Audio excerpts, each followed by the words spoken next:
오늘도 우리가 모인 곳에 주님께서 약속하신 대로 두세 사람이 내 이름으로 모인 곳에 나도 그들과 함께 있을 것이다 라고 하신 주님이 우리와 함께 계심을 믿으시면 아멘 하시죠. 아멘. 제가 양해를 구합니다. 목소리도 지금 잘 안 나오는 데다가 오늘 또 비대면 예배라 우리 교육자들 또 반주자 이렇게 나와서 예배를 인도하고 있는데 마스크는 이렇게 방역을 위해서는 써야 하지만 제가 이 목소리가 이렇게 나오는 데다가 마스크를 쓰면 소리가 더 안 들리는 데다가 우리 여러분 아시듯이 교우분 중에 듣지 못하시는 분 장애가 있으신 우리 교우분이 계세요. 그분은 제 입술을 봐야만 목소리를 알아들을 수가 있어요. 그래서 제가 부득이도 오늘 마스크를 벗고 설교를 하게 되겠습니다. 여러분 제 목소리가 좀 답답하시더라도 조금 양해를 하시고 귀를 기울여 주시기를 바랍니다. 제가 목소리를 잘 관리하지 못해서 죄송합니다.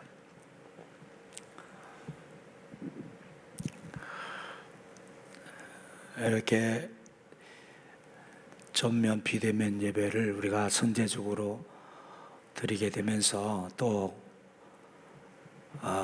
그동안에 제한적이지만 모여서 예배를 드리는 분위기를 만들었었는데 이런 상황이 되고 보니까 언제까지 우리가 이런 일을 반복해야 될지 가슴이 답답해지고 또 이제 우리 주변에서 가족들이나 교우들 중에서 감염이 되고 확진되는 일이 자주 발생할 수 있을 것 같아요.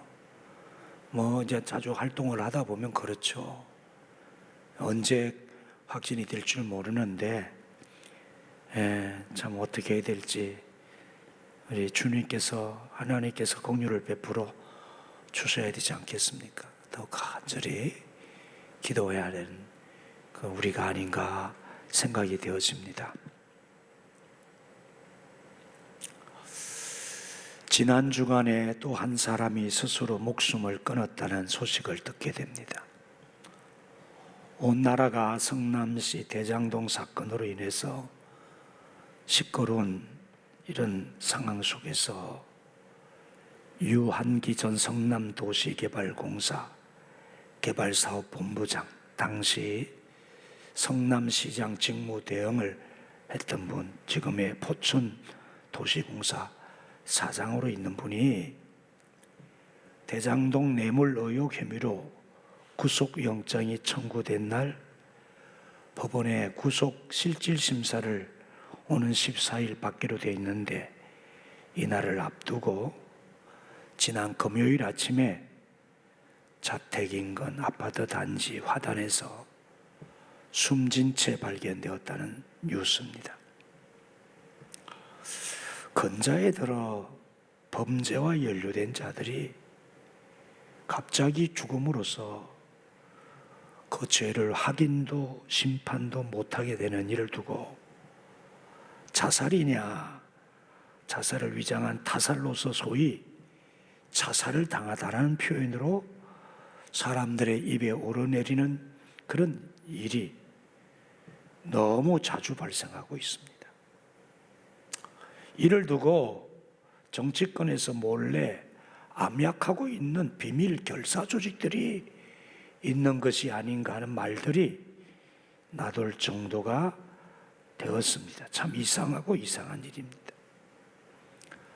본인이 목숨을 끊었던 아니면 그 사람이 무슨 죄가 있어서 수치스러워서 그랬던 아니면 죄가 없는데 죽은 것이라면 다른 사람들의 잘못이겠죠.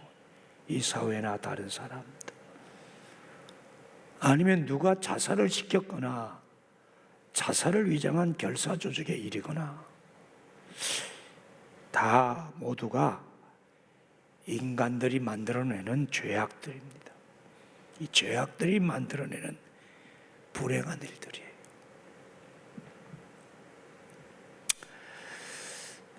오늘 본문도 대림절 성서 일과, 성경 일과에 따른 본문, 대림절은 성서 일과가 거의 안 바뀝니다. 작년에도 본문으로 제가 설교를 했거든요. 이 본문으로. 세례 요한의 사역의 핵심은 온 유대 나라가 그토록 기다렸던 그리스도 메시아가 오셨고, 그 메시아로서의 일을 시작하시게 된 예수님을 드러내시는 일이었습니다. 그는 모든 선지자들이 가르치고 선포했던 하나님의 사역을, 예수님이 그래서 그 하나님의 일을 위해서 오셨음을 선포하면서 이 새로운 시대 메시아를 맞이하기 위해서 모든 위선과 껍데기에 유대 종교의 허울을 벗고 회개하라고 촉구했습니다. 유대 사회를 향해서. 또한 하나님의 뜻을 거스르며 인간적인 탐욕에 젖어서 죄악을 일삼고 사는 정치 권력자, 특히 헤롯 왕에게 회개하라고 책망하여 외쳤습니다.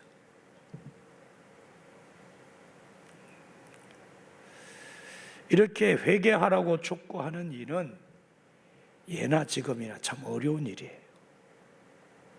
사람들이 회개하라는 이런 말씀을 듣기 싫어합니다.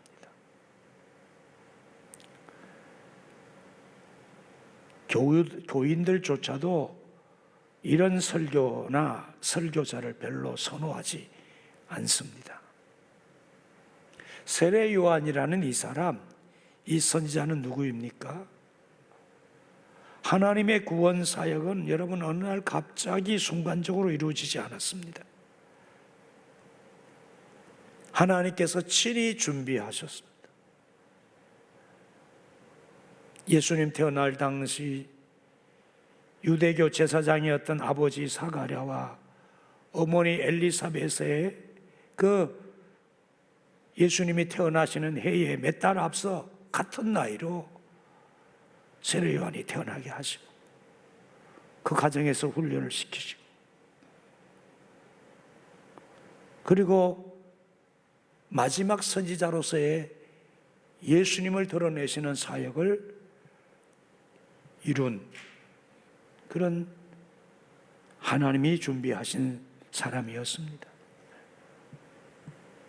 오늘 본문에 등장하는 하나님의 사자인 세례 요한은 지금 아무것도 두려울 것이 없습니다. 그는 심판을 선포합니다. 메시아로 오시는 주님을 맞을 준비를 하라며 엄히 선포합니다. 독사의 자식들이라고 거침없이 말합니다.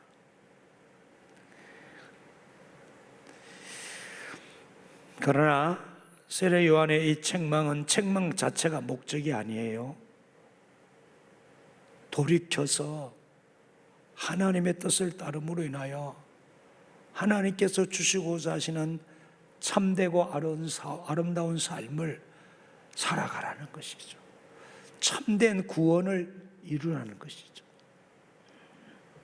얼마나 이 일이 중요하고 시급했으면 이러한 과격한 표현을 사용했을까, 그렇게 생각을 해봅니다. 주님께서는 이 세례 요한을 일컬어서 여자가 낳은 사람 중에 이보다 더 큰 이가 없다고 말씀하셨습니다. 그런 세례 요한이지만 그런 세례 요한의 설교를 싫어했던 사람들은 그 설교의 주제인 회개해야 할 직접적인 대상이 되었던 그 사람들이 싫어했어요. 다 싫어한 게 아니에요. 많은 사람들이 이 세례 요한을 따라왔습니다. 그래서 그들의 세례 요한의 제자가 되었고 요단강 주변에는 세례 요한의 설교를 듣기 위해서 연일 수많은 사람들이 찾아왔어요. 다 싫어한 게 아니에요. 그런데 유대 종교 지도자들과 헤롯과 같은 정치 권력자들이 싫어했어요. 하나님의 뜻을 따르지 아니하고 죄악을 일삼는 그 사람들이 싫어했단 말이에요. 세례 요한의 해결을 촉구하는 배경에는 그 유대 종교 지도자들의 빗나간 신앙과 그들의 삐뚤어진 행위들, 하나님의 말씀 율법의 정신을 어기고 진리를 거스르고 하나님의 의와 사랑의 은혜를 저버린 그 유대 지도자들의 잘못과 그 사회에 굳어진 전통과 그 역사가 자리하고 있었습니다. 유대 사회나 또 로마 정치 권력이나 유대 나라 정치 권력의 그 불의와 악행의 역사가 그 중심에 놓여 있었습니다.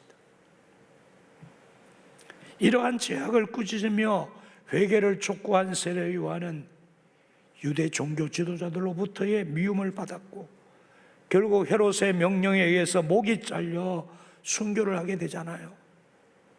오늘 말씀에도 그래서 오늘 말씀 18절까지 인쇄가 잘못됐어요. 20절까지인데 그 헤롯이 분봉한 헤롯이 그의 동생의 아내 헤로디아 일과 또 자기가 행한 모든 악한 일로 말미암아 요한에게 책망을 들었는데 그 책망을 듣고 그 위에 한 가지 악을 더하 요한을 옥에 가두니라. 요한을 책 잡아가지고 옥에 가두고 나중 결국은 옥에 있는 세례 요한 데리고 나와가지고 목을 베어서 죽이잖아요. 그런데 이 일이 성경에서는 아주 간략하게 전하고 있지만 배경에 드러난 역사가 있어요. 그냥 죽인 게 아니에요. 이유가 있어서 죽인 거예요.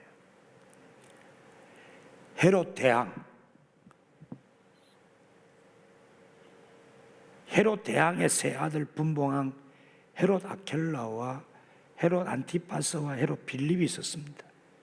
이 사람들은 이방 나라 에돔 출신으로서 그 헤롯의 세 명의 아들들이 유대 정통 하스몬 왕가의 후손이 아니었어요. 유대 정통 하스몬 왕가의 왕들이 왕족으로서 이스라엘 역사를, 유대 역사를 이어왔던 거예요. 근데 로마의 나라를 뺏기고 그러다 보니까 로마 정치 권력의 입맛에 맞는 사람들이 왕으로 세워지니까 유대 나라 사람들이 못마땅해 여기죠.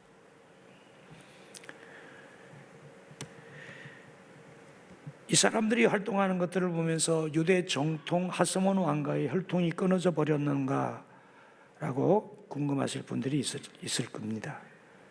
그런데요, 아니에요. 하스몬 왕가에 마리암네라는 유대 정통 왕족 가문이 있었습니다. 그런데 이 마리암네가 헤롯 대왕의 두 번째 왕비가 돼요. 유대 정통 왕가의 가정이 되고자 정략 결혼을 하는 거예요. 헤롯 왕가에서, 헤롯 대왕이. 그런데 이 마리암네가 누명을 쓰고 죽게 돼요. 죽이는 거죠. 그리고 그녀의 첫 번째 아들 알렉산더, 그리고 그 두 번째 아들 아리스토블루스 모두 처형을 당해요. 하스몬 왕가의 씨를 없애고자 하는 거죠. 정략 결혼을 하고 난 다음에 정략 결혼을 통해서 이제 하스몬 왕가의 정략 결혼을 통한 신분을 취득한 거예요. 헤롯 대왕. 다 없앤 줄 알았어. 그런데 마리암네의 둘째 아들 아리스토블루스로부터 자녀가 태어나요. 자녀들이 태어나요. 이 자녀들이 하스몬 혈통의 정통 가문인 거예요. 헤롯 아그리파, 아리스토블루스, 헤로디아인 바로 이 하스몬 혈통이 헤롯 아그리파 헤로스토블로스 헤로디아인 거예요. 이 세 명은 정통 하스몬 혈통을 가지고 있었지만 이 헤롯 아켈로, 헤롯 안디바, 헤롯 빌립은 이방인 에돔 혈통을 가지고 있었습니다. 그런데 유대인 왕이 되고 유대인들의 환심을 사기 위해서는 그 자신들의 최대 약점인 혈통에 대한 이 문제, 콤플렉스가 있었던 거예요. 이 콤플렉스를 반드시 해결해야 했습니다. 그래서 이들은 아버지가 써먹었던 그 수법인 정통 하스몬 혈통의 정략적인 교론을 통해서 왕가의 정통성을 확보하려고 했었던 거예요. 그래서 헤롯 안티파스는 누구를 주목했냐면 바로 헤로디아를 주목했던 거예요. 헤로디아, 이 헤로디아는 원래 헤롯 대왕의 세 번째 부인의 아들과 결혼을 했습니다. 이 아들은 분봉왕조차도 되지 못하는 권력 성계에서 완전히 밀려났던 사람입니다. 그래서 이 헤로디아가 이 사람을 엄청나게 무시를 합니다. 반면에 헤롯 안티파스는 혈통의 컴플렉스를 만회하고 유대인의 왕이 되고 싶었기 때문에 이 하스몬 혈통을 가진 여인이 필요했습니다. 그래서 헤롯 안티파스의 그 자기 필요와 헤로디아의 그 욕심이 적절하게 맞아가지고 각자의 결혼을 다 깨고 서로 친족끼리 동생의 아내를 취하는 불륜을 저지르고 불륜의 결혼을 정략적으로 하게 되어지는 거예요. 권력을 위해서 수단과 방법을 가리지 않고 행동을 했던 이 부정한 모습을 세례 요한이 바로 나중에 오늘 신약 성경에서 알려드린 대로 바로 그 점을 책망했던 거예요. 그런데 헤로디아는 자신의 탐욕이 세례 요한으로부터 폭로되기 때문에 세례 요한이 야단을 치고 이렇게 책망을 하고 세상에 드러나게 되니까 세례 요한을 죽이고 싶어 했던 거예요. 그래서 세례 요한을 목을 달라 그렇게 요구했던 거예요. 그의 또 다른 동생이죠. 헤롯 빌립도 그 혈통의 콤플렉스를 만회하기 위해서 하스몬 혈통 중에서 결혼할 대상자를 또다시 찾습니다. 그래서 찾은 사람이 헤로데아의 딸 살로메를 아내로 취하게 되고 이 살로메가 나중에 헤롯 안티파스 앞에서 공중 앞에서 잔치를 하면서 춤을 추고 헤롯 안티파스의 마음을 흡족하게 하죠. 그 결과를 통해 가지고 세례 요한의 이제 머리를 소반에 담아다 가지고 와서 달라고 해가지고 죽이고 그런 여인이었어. 이 헤롯 빌립과 살로메는 정말 나이 차이가 엄청나게 많은 말도 안 되는 우스운 결혼이거든. 죄죠, 죄.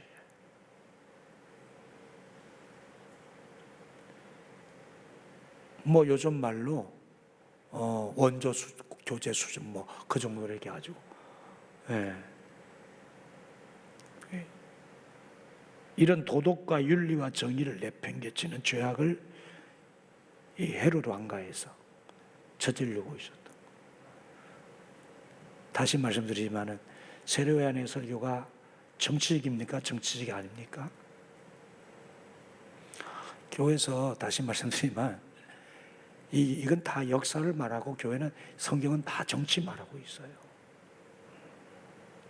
정치가 잘못하고 정치 권력이 잘못하면은 꾸짖고 해야 되는 거예요. 그게 정치적인 발언이 아니에요. 역사와 세상을 바로 세우는 하나님 나라의 일의 부분이에요. 정치적이잖아요. 굉장히 정치적이에요. 네. 정치가 잘못되어지고 권력이 잘못되어지는데 교회 설교자들이 가만히 있어야 된다? 어디 성경에 그렇게 되어 있어요? 성경에 보면은 정치 권력이 잘못하고 여러분 이 사사기 열왕기 상하가 다 정치 권력에 대한 이사야 선지자를 비해 선지자들이 다 정치 권력의 불의와 그 잘못에 대해 정죄하고 하나님의 뜻대로 살아라고 계속해서 설교하는 내용입니다. 네. 이 권력을 위해서 이 사람들이 제정신이 아니라는 거예요. 이게 지금 우리가 이 성경의 기사와 역사를 통해서, 이 족보를 통해서 우리가 알 수 있다는 것이죠. 유대 땅에서 유대인의 왕이 되기 위해서 그토록 갈망했던 분봉왕, 한 지역왕, 요즘 말하면 한 도의 지사, 그런 거죠. 이 헤롯 안티파스하고 그리고 헤롯 빌립은요, 정말 한순간에 결국은 모든 권력의 자리에서 쫓겨나게 됩니다. 자신의 영토를 헤롯 아그리파 1세에게 모두 몰수당하고 쫓겨나 버립니다. 권력 무상이죠. 사필귀정인 거예요. 심는 대로 거둔, 하나님의 말씀대로 심는 대로 악을 심어서 그 죄악에서 떠나지 않는 결과 그 열매를 거두는 거예요. 권력을 위해서 자신의 가정을 깨뜨리고, 그것도 모자라서 죄 없는 그 세례 요한, 그 정치적 탐욕에 의한 비도덕적 정략적 결혼에 대한 잘못을 책망한 선지자 세례 요한을 죽이고 예수님을 또 조롱했던 그의 인생의 말로는 비참하게 끝나게 되는 거예요.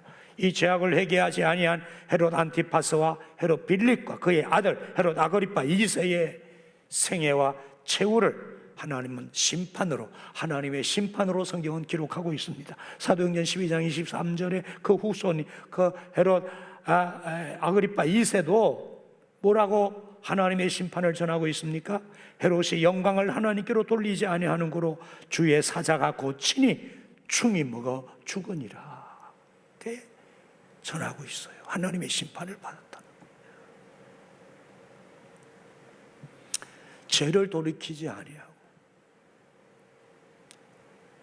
하나님의 말씀을 듣고 죄를 책망을 받았으면 돌아보고 돌이켜야 되는데 돌이키지 아니하고 더 악을 행하고, 그 결과 그들이 지고자 했던 그 권력은 하루아침에 다 무너져 버립니다. 하나님의 심판에. 여러분, 왜 우리는 자신의 허물과 잘못을 돌이키고 그 길에서 떠나기가 어려운 것일까요? 왜 어려울까요? 여러분, 이런 말 들어보셨죠? 사람은 고쳐서 쓰는 것이 아니라, 예? 사람은 고쳐서 쓰는 것이 아니라고 우리가 그렇게 말을 만들어서 써요. 그 말의 뜻이 뭡니까? 그만큼 사람들이 변하기가 어렵다는 거예요. 잘 안 변한다는 거예요. 잘 안 고쳐진다는 거예요. 이 성향은 인간의 죄성과도 다 있어요. 이 인간의 죄성은요, 참 뿌리가 깊어서 잘 안 고쳐져요. 이 성향이라는 것도 그래요. 성향이라는 것도 인간의 죄악상, 이 죄의 습성, 어지간해서 안 고쳐져요. 완고함, 고집, 웬간해서 안 고쳐져요.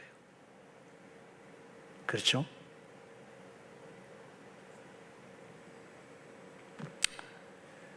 그런데 말이에요, 그렇게 고쳐질 수 없었던 우리를 주님이 오셔서 고치시려고, 주님이 오셔서 이런 우리를 고치시고 변화시키시고 우리를 구원하시기를 원하셔서 예수님 오시는데 세례 요한이 그런 완고함을 회개하라고 가르치잖아요. 고쳐라. 그래야 주님을 맞이한다. 그래야 주님을 영접하고 그 안에서 다시 새롭게 되어지는 하나님의 은혜가 우리 가운데 임한다. 이것을 지금 선언하고 있잖아요.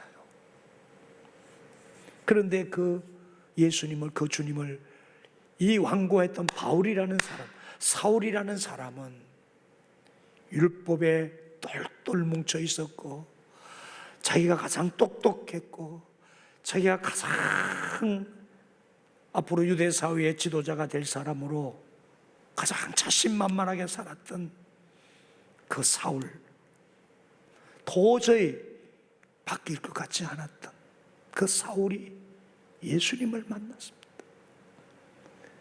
그 주님을 만나고 나서 그가 사람이 고쳐서 바뀐 것이 아니라 주님의 은혜로 고쳐지는데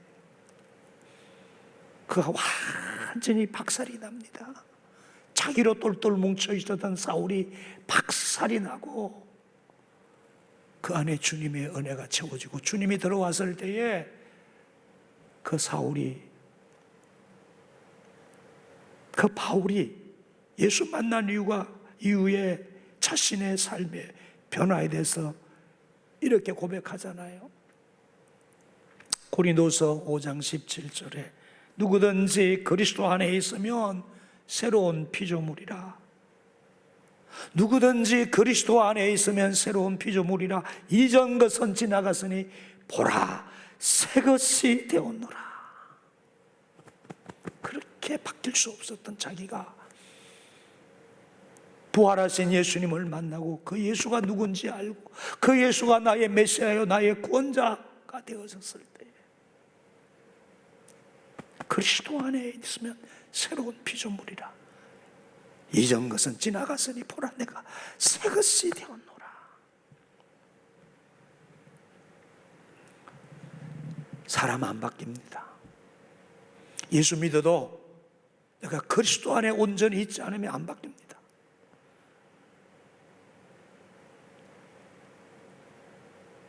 예수 믿어도 그리스도 안에 내가 있지 않으면 완고함 그대로 가지고 있고요, 짓는 죄 그대로 짓고 그렇게 살면서 하나님 원하시는 열매가 맺어지지 않아요.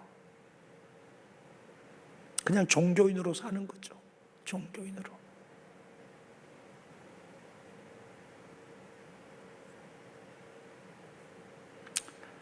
여러분, 죄는 모든 것을 희생시킵니다. 완고함과 고집과 완악함과 나의 오래된 세상적 가치와 세상의 탐욕과 이러한 온갖 인간적 육체의 욕망에 붙들려 있는 이 섭성은 거의 안 변합니다.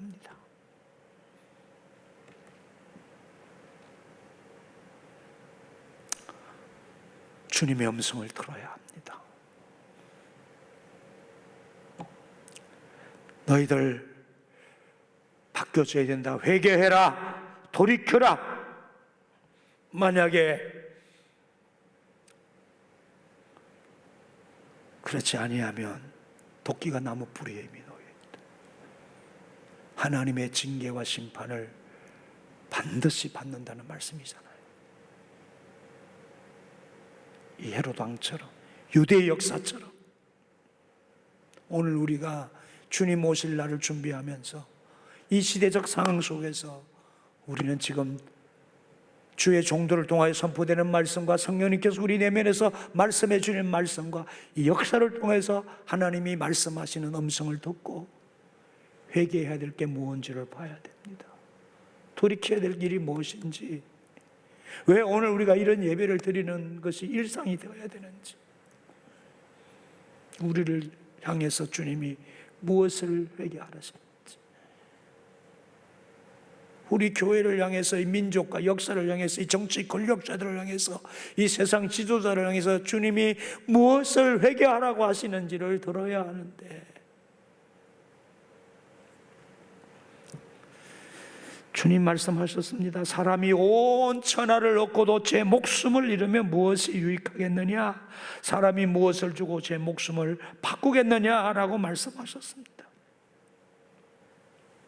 우리는 세상 사람들은 그렇게 안 변한다고 해도 사람 바꾸어서 서는 게 아니라고 말하는 것이 세상 사람들에게는 적용되는 말이 될는지는 몰라도 우리는 그래서는 안 되잖아요. 우리는 그리스도인이잖아요. 우리는 주님을 따르는 자들이잖아요. 주님을 믿는 자들이잖아요. 모든 불의에서 떠나야 하고, 우리는 주의 말씀에 따라서 우리 자신을 돌아보고 잘못된 것이 무엇인지 보고 고치고 돌이키고 버리고 결단해야 되잖아요.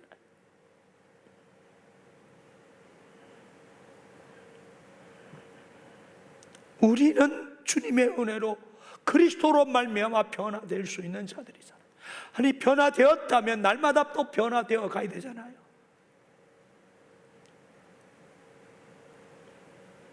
주님은 우리에게서 회개에 합당한 열매를 찾으시고자 하십니다. 회개에 합당한 열매를 맺으라고 하시잖아요. 회개, 참 우리 기독교인들이 많이 듣고 쓰는 말이잖아요.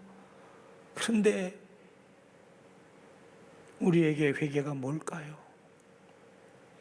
회개의 마지막 과정은 열매예요. 회개의 여러 과정이 있지만 회개의 마지막 과정은 열매라고요. 회개에 합당한 열매예요. 결단을 통한 열매를 맺어야 돼요. 그런데 우리의 회개가 잘못된 회개가 뭐냐면 회개에 합당한 열매가 없는 값싼 회개, 이빠른 회개만 하는 거죠. 생활이 안 고쳐져요.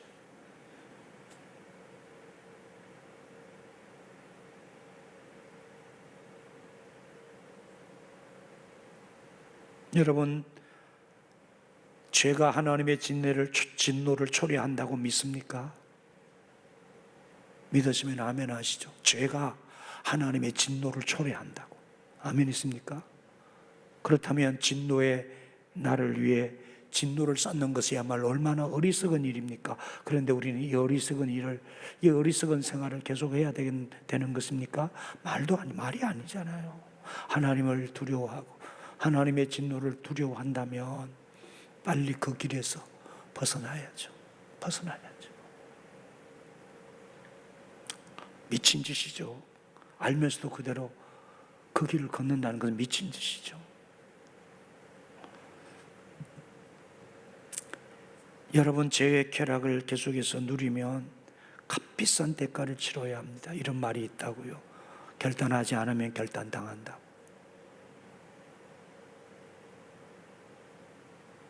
회개하지 않으면 죄는 비참한 결과를 우리에게 가져옵니다. 죄의 쾌락은 일순간에 끝이 납니다. 여러분, 이 세상에서조차도 우리가 하나님의 뜻을 따르고 결단하고 주님 따라서 살려고 할 때에 내가 그동안 죄악 가운데서 누렸던 모든 기쁨이나 영광 다 버려야 될 때 있어요. 포기해야 될 때 있어요.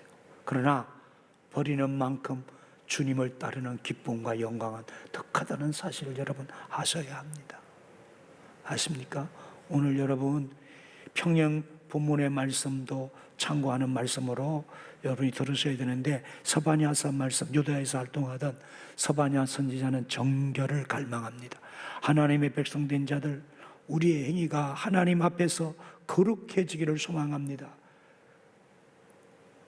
그 시대는 왕의 타락과 백성들의 탐욕으로 어려웠던 시절이지만 그런 시절일지라도 하나님의 백성은 하나님으로 말미암아 새롭게 되어서 살 것을 갈망하면서 촉구하고 해서 말씀을 전하고 있습니다. 그래요. 그 어려운 상황 속에서도 진리 안에서 하나님 말씀대로 사는 것이 어려워도 그렇게 살아가는 사람들이 많지 않을지라도 그 길을 향해서 살아가고자 하면서 세상에서 불이익을 당하고 어려움을 당해도 그 길을 향해 걷는 사람들이 되라고. 그리하면 하나님의 영광의 주인이 되어지고 하나님께서 참되게 우리에게 주시는 참된 영원한 기쁨과 그 생명을 누리고 사는 사람이 된다고 가르치고 있습니다. 빌립보서의 평영 본문 4장 4절로 7절의 말씀도 여러분 주 안에서 항상 기뻐하십시오. 다시 말합니다. 기뻐하십시오. 여러분의 간용을 모든 사람에게 알리십시오. 주님께서 가까이 오셨습니다. 아무것도 염려하지 마십시오. 모든 일을 오직 기도와 간구로 하고 여러분이 바라는 것을 감사하는 마음으로 하나님께 아뢰십시오. 그리하면 사람의 헤아림을 뛰어넘는 하나님의 평화가 여러분의 마음과 생각을 그리스도 예수 안에서 지켜 주실 것입니다. 세 번역으로 제가 읽었습니다. 우리는 이 대림절에 주님을 맞이할 준비, 우리 개인적으로 주님 맞이할 준비하고 또 여러분 생애 속에서 우리의 삶의 자리에서도 주님은 우리와 늘 교제하기를 원하시고 우리와 늘 함께 하시기를 원하시는 그 주님 안에서 주님을 마주하고 우리가 살아가는 자로서 늘 그 주님과 그리낌 없는 교제 가운데서 참된 기쁨과 평화를 누리고 사는 길은 우리의 죄와 허물에서 잘못한 삶에서 빨리 떠나는 거예요. 그럴 때에 우리에게 기쁨이 넘치고 주님 씨는 평화가 넘치고 자유하는 자로서 우리는 하나님이 주시는 그 은혜와 능력 안에서 살아가게 되어지는 거예요. 근데 이 죄와 세상의 이 어둠의 속박을 당해 있으면요, 여러분 한순간 주는 죄의 즐거움이 있거든요. 어떤 물질이 주는 어떤 기쁨도 편안함도 한순간 있을 수 있어요. 그러나 그게 속박당해 사는 사람은 참된 평화와 기쁨을 몰라 누릴 수가 없어요.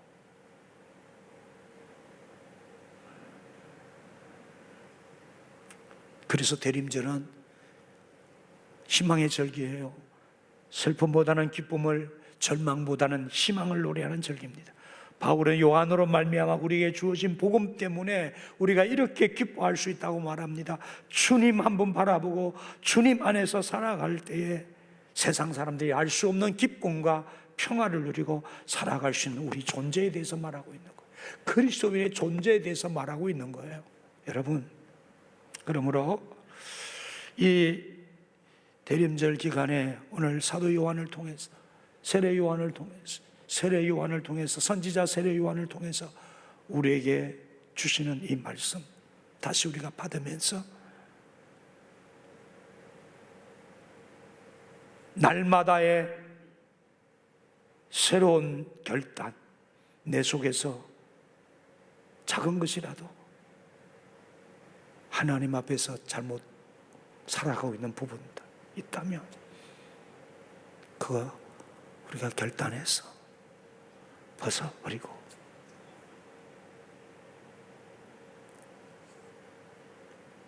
회개에 따른 회개의 열매, 회개에 합당한 열매를 맺어서 날마다 주님 주시는 그 기쁨 속에서, 그 자유로움 속에서, 그 평안을 누리고 사시면서 그렇게 살아가는 삶의 자리에 세상 것과는 견줄 수 없는 하늘의 영광을 맛보고 하나님이 우리와 함께 하시는, 주님이 나와 함께 하시는 그 든든함 속에서 아무것도 두려울 것도 없고 아무것도 염려하지 아니하고 주님이 내 삶의 주인 되시는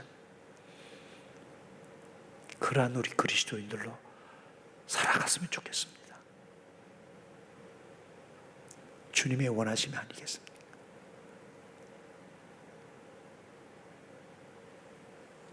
기도하시죠.